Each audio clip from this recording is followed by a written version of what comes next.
बच्चों, आज हम पढ़ने वाले हैं कक्षा 6 की हिंदी से पाठ 8 हार की जीत का दूसरा भाग। इसके पहले वाले वीडियो में हमने इस कहानी को आधा पढ़ा था और आज की वीडियो में हम इस कहानी को कंप्लीट करने वाले हैं।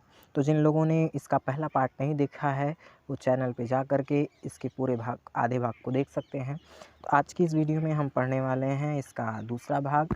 कहानी का हमारा शीर्षक था हार की जीत और इस कहानी को लिखा है सुदर्शन जी ने। हमने देखा कहानी में एक डाकू खड़क सिंह हैं, बाबा भारती हैं और उनका एक घोड़ा सुल्तान है। अब क्या होता है कि हमने यहाँ तक देखा पढ़ लिया था कि एक संध्या को क्या होता है, बाबा भारती सुल्तान पर बैठ कर के घूमने के लिए निकलते हैं संध्या के समय। जैसा कि उनका रोज़ का ये काम था कि संध्या के समय वो कई मील तक सुल्तान की सवारी करते थे। तो एक संध्या को क्या हुआ कि वो सुल्तान की सवारी के लिए निकले और उन्हें जो है एक व्यक्ति जो है चद्दर कंबल ओढ़े एक व्यक्ति दिखाई दिया और उसने बाबा भारती से बड़ी करुण स्वर में कहा कि मैं अपाहिज हूँ और मुझे जो है किसी दूसरे गांव में जाना है, यहाँ से वह 3 मील है, अगर आप मुझे छोड़ दें अपने घोड़े पर बैठा करके तो आपकी बड़ी कृपा होगी। तो बाबा भारती जो है उस व्यक्ति से पूछते हैं, वहाँ तुम्हारा कौन है? यहाँ से हमें पढ़ना था।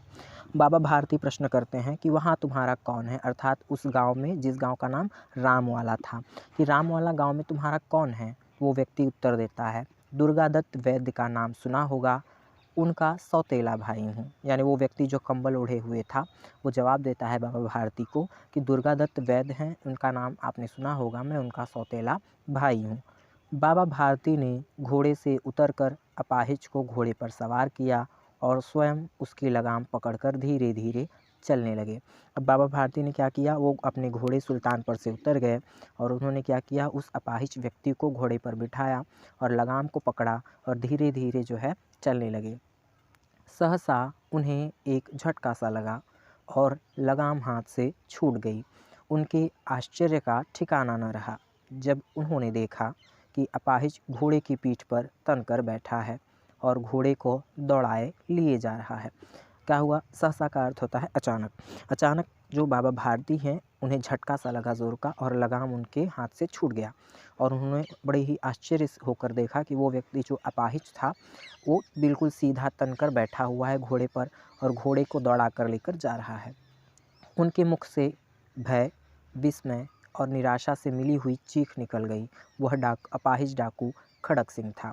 अब जो बाबा भारती हैं वो भय, डर गए, विस्मय यानी आश्चर्य से उनके मुख से चीख निकल गई। वो चिल्लाने लगे निराश होकर के, क्योंकि वो जो अपाहिज व्यक्ति था वो कोई और नहीं, वो डाकू खड़क सिंह था, जिसने बाबा भारती को चेतावनी दी थी कि मैं आपका घोड़ा लेकर चला जाऊँगा। अब वो जो है अपाहिज के वेश में आता है और बाबा भारती का घोड़ा लेकर के चला जाता है।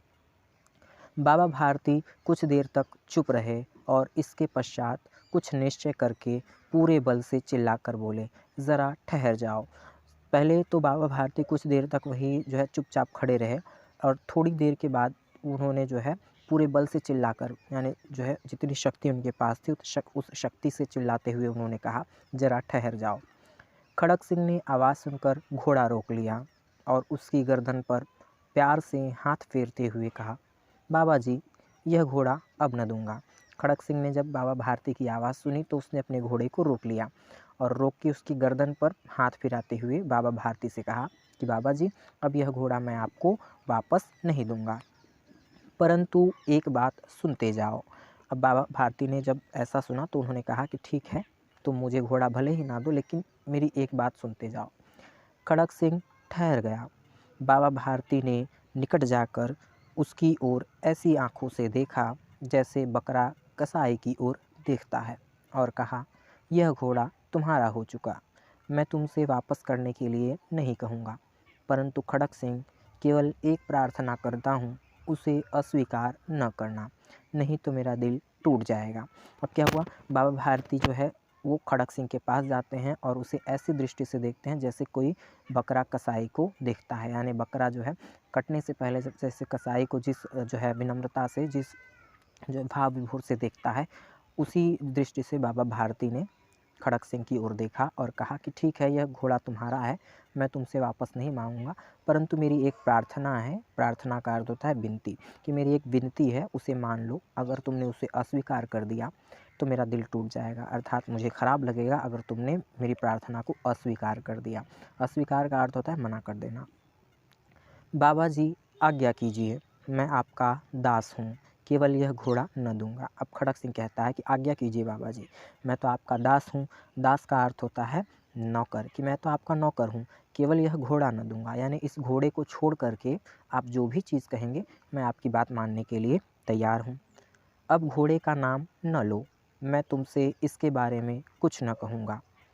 मेरी प्रार्थना यह है कि इस घटना को किसी के सामने प्रकट न करना। बाबा भारती ने क्या कहा कि अब इस घोड़े का नाम मत लो, अब इसके विषय में मैं तुमसे कुछ नहीं कहूँगा। मेरी केवल यही प्रार्थना है कि इस घटना के बारे में, यानी ये जो हमारे साथ घटना घटित हुई, इसके बारे में किसी को मत बताना। खड़क सिंह का मुंह आश्चर्य से खुला रह गया। उसका विचार था कि उसे घोड़े को लेकर यहाँ से भागना पड़ेगा, परंतु बाबा भारती ने स्वयं कहा कि इस घटना को किसी के सामने प्रकट न करना। इससे क्या प्रयोजन सिद्ध हो सकता है। अर्थात अब खड़क सिंह जो है को आश्चर्य हुआ, वह तो सोच रहा था कि घोड़े को लेकर भाग जाएगा, परंतु बाबा भारती स्वयं जो है उसके सामने आए और उन्होंने कहा कि इस घटना को किसी के सामने मत प्रकट करना। इसके पीछे भला उनका क्या प्रयोजन हो सकता है। प्रयोजन का अर्थ होता है उद्देश्य। उनका क्या उद्देश्य हो सकता है कि इस घटना को मैं किसी को न बताऊं, इसके पीछे क्या उद्देश्य होगा। खड़क सिंह ने बहुत सोचा, बहुत सिर मारा, परंतु कुछ न समझ सका। हार कर उसने अपनी आंखें बाबा भारती के मुख पर गड़ा दी और पूछा, बाबा जी इसमें आपको क्या डर है। अब क्या हुआ, खड़क सिंह ने बहुत सोचा कि आखिर बाबा जी ऐसा क्यों कह रहे हैं। बहुत सोच विचार करने के बाद भी जब उसे कुछ नहीं समझ में आया तो उसने बाबा भारती की ओर मुख किया और उनसे पूछा कि बाबा जी आपको क्या डर है, यानी आपको किस चीज़ का डर है कि जो है मैं अगर किसी के सामने कह दूंगा तो उससे आपको क्या डर है। सुनकर बाबा भारती ने उत्तर दिया, लोगों को यदि इस घटना का पता चल गया तो वे किसी गरीब पर विश्वास न करेंगे। यह कहते कहते उन्होंने सुल्तान की ओर से इस तरह मुंह मोड़ लिया जैसे उनका उससे कोई संबंध नहीं रहा हो। क्या हुआ, बाबा भारती ने उत्तर दिया खड़क सिंह को कि यदि लोगों को इस घटना के बारे में पता चला तो वह किसी गरीब पर विश्वास नहीं करेंगे। जिस प्रकार से मैंने तुम्हें गरीब समझकर तुम्हारी सहायता करने के उद्देश्य से तुम्हारी सहायता करने के लिए जो है मैं तुम्हारे पास आया, अगर तुम इस घटना को बताओगे तो आगे से कोई भी व्यक्ति गरीब पर और असहाय पर विश्वास नहीं करेगा। इसलिए किसी को इस घटना के किसी के सामने यह घटना प्रकट न करना।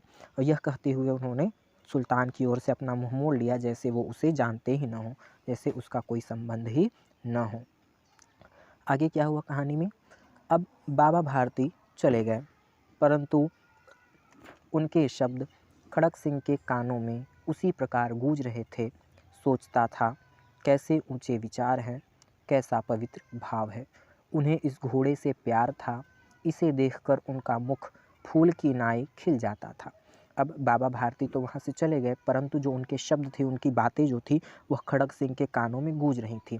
वह सोचने लगा कि बाबा भारती के विचार कितने ऊंचे हैं और कितने पवित्र भाव हैं इनके, कि घोड़ा चला गया, उस घोड़े को जिसे वो बहुत ज़्यादा प्यार करते थे, वह घोड़ा चला गया तो कोई फिक्र नहीं, लेकिन कोई व्यक्ति गरीब की सहायता करने से अछूता न रह जाए, ऐसा कभी नहीं होना चाहिए। तो खड़क सिंह जो है उनकी बातों को ही सोच रहा था वहाँ खड़े खड़े, कि जिस घोड़े को देखकर उनका मुख यानी मुँह फूल की नाई खिल जाता था, यानी जिस घोड़े को देखते ही वह प्रसन्न हो जाया करते थे और इसके बिना नहीं रह सकते थे।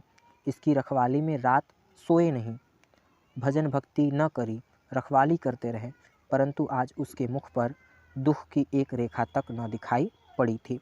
यानी वो बाबा भारती जो सुल्तान की सेवा के आगे भजन भक्ति भी जो है ठीक से नहीं करते थे, रखवाली उसकी करते थे, रात रात भर सोते नहीं थे, आज वह बिना किसी समस्या के, बिना उनके मुख पर दुख की किसी रेखा, अर्थात बिना किसी कष्ट या बिना किसी शिकन के उन्होंने सुल्तान को सौंप दिया। उन्हें केवल यह ख्याल था कि कहीं लोग गरीबों पर विश्वास करना न छोड़ दें। ऐसा मनुष्य मनुष्य नहीं देवता है। जब ऐसा सोचा खड़क सिंह ने बाबा भारती के बारे में, तो उसे यह विश्वास हो गया कि ऐसा मनुष्य जो दूसरों की भलाई सोचे, अपनी नहीं, ऐसा मनुष्य मनुष्य नहीं हो सकता, अपितु ऐसा मनुष्य तो देवता के समान होता है। रात के अंधकार में खड़क सिंह बाबा भारती के मंदिर में जा पहुंचा। चारों ओर सन्नाटा था, आकाश में तारे टिमटिमा रहे थे। थोड़ी दूर पर गांव के कुत्ते भौंक रहे थे। मंदिर के अंदर कोई शब्द सुनाई न देता था। क्या हुआ आगे कहानी में, क्या हुआ बच्चों की रात का समय था, अंधकार चारों ओर फैला हुआ था। खड़क सिंह क्या करता है, रात के अंधकार में बाबा भारती के मंदिर में पहुंचता है, अर्थात जिस मंदिर में वो रहते थे उस मंदिर में वो जाता है। चारों ओर सन्नाटा ही सन्नाटा था और आकाश में तारे टिमटिमा रहे थे और गांव के कुत्ते जो है वह भौंक रहे थे। मंदिर के अंदर कोई शब्द नहीं सुनाई दे रहा था, बिल्कुल सन्नाटा पसरा हुआ था। खड़क सिंह सुल्तान की बाग पकड़े हुए था। वह धीरे धीरे अस्तबल के फाटक पर पहुंचा। खड़क सिंह ने जो है सुल्तान की बाग पकड़ी थी। बाग का अर्थ होता है बच्चों लगाम, आगे जो रस्सी होती है। खड़क सिंह ने जो है सुल्तान की लगाम को पकड़ा, बाग को पकड़ा और उसे धीरे धीरे अस्तबल की ओर लेकर जाने लगा और फाटक पर पहुंचा तो क्या देखा कि फाटक खुला पड़ा था, यानी सुल्तान जहाँ रहता था वह फाटक खुला था बिल्कुल। किसी समय वहाँ बाबा भारती स्वयं लाठी लेकर पहरा देते थे, परंतु आज उन्हें किसी चोरी, किसी डाके का भय न था। खड़क सिंह ने आगे बढ़कर सुल्तान को उसके स्थान पर बांध दिया और बाहर निकलकर सावधानी से फाटक बंद कर दिया। इस समय उसकी आंखों में नेकी के आंसू थे। अब खड़क सिंह ने क्या किया कि वो फाटक जो जिस पे कभी बाबा भारती स्वयं लाठी लेकर पहरा देते थे जब सुल्तान उनके पास था तब, परंतु आज जब सुल्तान उनके पास नहीं है तो बिना किसी भय के, बिना किसी डर के वह आराम के साथ जो है सो रहे थे। अब खड़क सिंह ने क्या किया, सुल्तान को उसके स्थान पर बांध दिया, यानी जहाँ सुल्तान रहता था उसे वहाँ बांध दिया उस घोड़े को, और बड़ी सावधानी से बाहर आया और फाटक का दरवाज़ा बंद कर दिया। और जब वह ऐसा करके लौट रहा था तो उसके आंखों में नेकी के आंसू थे, अर्थात उसके नेत्र जो है नेकी के कार्यों से भरे हुए थे। उसको भी प्रसन्नता हो रही थी नेकी का कार्य करके। रात्रि का तीसरा पहर बीत चुका था। चौथा पहर आरंभ होते ही बाबा भारती ने अपनी कुटिया से बाहर निकल ठंडे जल से स्नान किया। उसके पश्चात इस प्रकार जैसे कोई स्वप्न में चल रहा हो उनके पांव अस्तबल की ओर बढ़े। अब क्या हुआ, रात्रि का तीसरा पहर बीत गया। अब जब चौथा प्रहर प्रारंभ हुआ, ठीक बच्चों, एक दिन के कुल 8 पहर होते हैं, 4 पहर दिन के और 4 पहर रात्रि के। जब रात्रि का चौथा पहर प्रारंभ हुआ अर्थात सुबह होने से पूर्व का समय कह सकते हैं हम, जिसे ब्रह्म मुहूर्त कहा जाता है, उस समय बाबा भारती उठे और वो अपनी कुटिया से बाहर गए और उन्होंने ठंडे जल से स्नान किया। और उसके पश्चात जैसे स्वप्न में चल रहा हो कोई व्यक्ति, जैसे कोई सपने में चल रहा हो, उसी प्रकार से वो उनके पांव खुद ब खुद अस्तबल की ओर चलने लगे। परंतु फाटक पर पहुंचकर उनको अपनी भूल प्रतीत हुई। साथ ही घोर निराशा ने पाँवों को मन भर का भारी बना दिया। वे वहीं रुक गए। जैसे ही बाबा भारती उस अस्तबल के दरवाजे के पास पहुँचे, सहसा उन्हें याद आ गया कि घोड़े को तो खड़क सिंह लेकर जा चुका है। अब उन्हें अपनी भूल याद आ गई और वो बहुत ही निराश हो गए और उन्होंने भारी मन से अपने पाँवों को पीछे कर लिया और वे वहीं पर रुक गए। क्या हुआ, घोड़े ने अपने स्वामी के पाँवों की चाप को पहचान लिया और ज़ोर से हिनहिनाया। जैसे ही घोड़े के कानों में बाबा भारती के पैरों की आहट पहुंची, चाप का अर्थ होता है बच्चों चलते समय जो ध्वनि उत्पन्न हो, ठीक है ना, या खड़ाऊ व्यक्ति पहनते हैं जो उससे जो आवाज़ आती है उसे, तो घोड़े ने जो है तुरंत पहचान लिया कि ये तो मेरे मालिक है और वह तुरंत ही हिनहिनाने लगा, यानी ध्वनि करने लगा। अब बाबा भारती आश्चर्य और प्रसन्नता से दौड़ते हुए अंदर घुसे और अपने प्यारे घोड़े के गले से लिपटकर इस प्रकार रोने लगे मानो कोई पिता बहुत दिनों से के बिछड़े हुए पुत्र से मिल रहा हो। अब क्या हुआ, बाबा भारती ने जब सुना घोड़े की आवाज़ को तो वो बड़े ही आश्चर्य और बड़ी प्रसन्नता से दौड़ते हुए वो अंदर गए और जैसे उन्होंने घोड़े को देखा तो उससे गले से लिपट गए और गले के से लिपटकर इस प्रकार से रोने लगे जैसे बहुत दिनों से बिछड़ा हुआ पुत्र अपने पिता से मिलकर रोता है, उसी प्रकार से बाबा भारती उस घोड़े के गले मिलकर रोने लगे। बाबा बार बार उसकी पीठ पर हाथ फेरते, बार बार उसके मुंह पर थपकियां देते। बाबा भारती जो थे बार बार उसकी पीठ सहलाया करते थे और बार बार जो है उसके मुंह पे थपकियां दिया करते थे, यानी इतना स्नेह था उन्हें उस घोड़े से। फिर वे संतोष से बोले, अब कोई गरीबों की सहायता से मुँह न मोड़ेगा। और फिर उन्हें संतोष हो गया कि अब शायद कोई भी गरीब की सहायता से मुँह नहीं मोड़ेगा, यानी गरीबों की सहायता करने में कोई भी असंकोच नहीं करेगा। तो इस तरीके से हमारा ये पाठ समाप्त हुआ और हमने देखा कि किस प्रकार एक छोटी सी घटना से एक इतने भयंकर डाकू का हृदय परिवर्तन हो जाता है। तो आज का हमारा पाठ बच्चों यहीं पे समाप्त होता है। हम जो लेखक हैं उनके बारे में थोड़ा सा पढ़ लेते हैं। पहले इस कहानी को लिखा है सुदर्शन जी ने। उनका परिचय नीचे दिया हुआ है, हम परिचय पढ़ लेते हैं। सुदर्शन जी का वास्तविक नाम बद्रीनाथ भट्ट था, जिनका जन्म 1895 ईस्वी में पंजाब में स्थित सियालकोट, जो कि वर्तमान में पाकिस्तान में है। चूँकि जन्म इनका विभाजन से पहले हुआ था, तो इस समय वो स्थान पाकिस्तान में पड़ता है, हुआ था। कक्षा 6 में ही इन्होंने अपनी पहली कहानी लिख दी थी। जब यह कक्षा 6 में पढ़ते थे तभी इन्होंने अपनी प्रथम कहानी लिखी थी। कहानी के अतिरिक्त इन्होंने उपन्यास, नाटक, जीवनी, बाल साहित्य, धार्मिक साहित्य, गीत आदि भी लिखे हैं। बात की जाए इनकी प्रमुख रचनाओं की, तो उनमें पुष्पलता, सुप्रभात, परिवर्तन, पनघट, नगीना, भागवंती इत्यादि आपकी प्रमुख रचनाएं हैं। आपने अपनी कहानियों में आदर्श की प्रतिष्ठा की है और इनका निधन 1967 में हो गया है। नीचे बच्चों जो शब्दार्थ दिए गए हैं, पाठ में आए कठिन शब्द, इन कठिन शब्दों को भी हम जान लेते हैं। जैसे अर्पण दिया है, अर्पण का अर्थ होता है देना, प्रदान करना या किसी को भेंट देना। असबाब का मतलब होता है सामान। कीर्ति का मतलब होता है यश।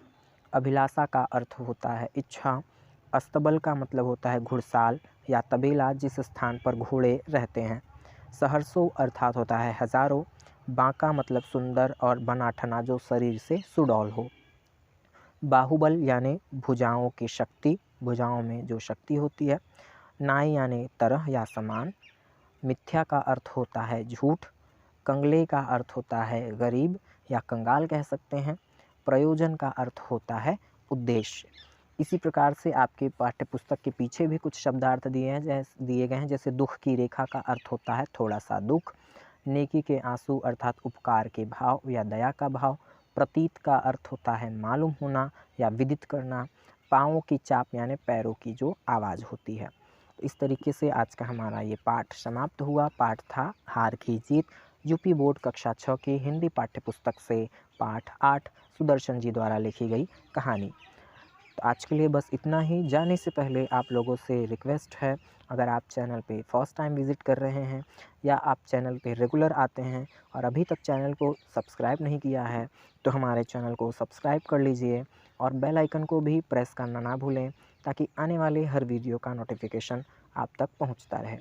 और वीडियो पसंद आए तो इसे लाइक करना ना भूलें और मित्रों में भी अधिक से अधिक साझा करना ना भूलें, ताकि वो भी घर बैठे आसानी से पढ़ाई करते रहें। तो मिलते हैं आपसे अगले पाठ पे।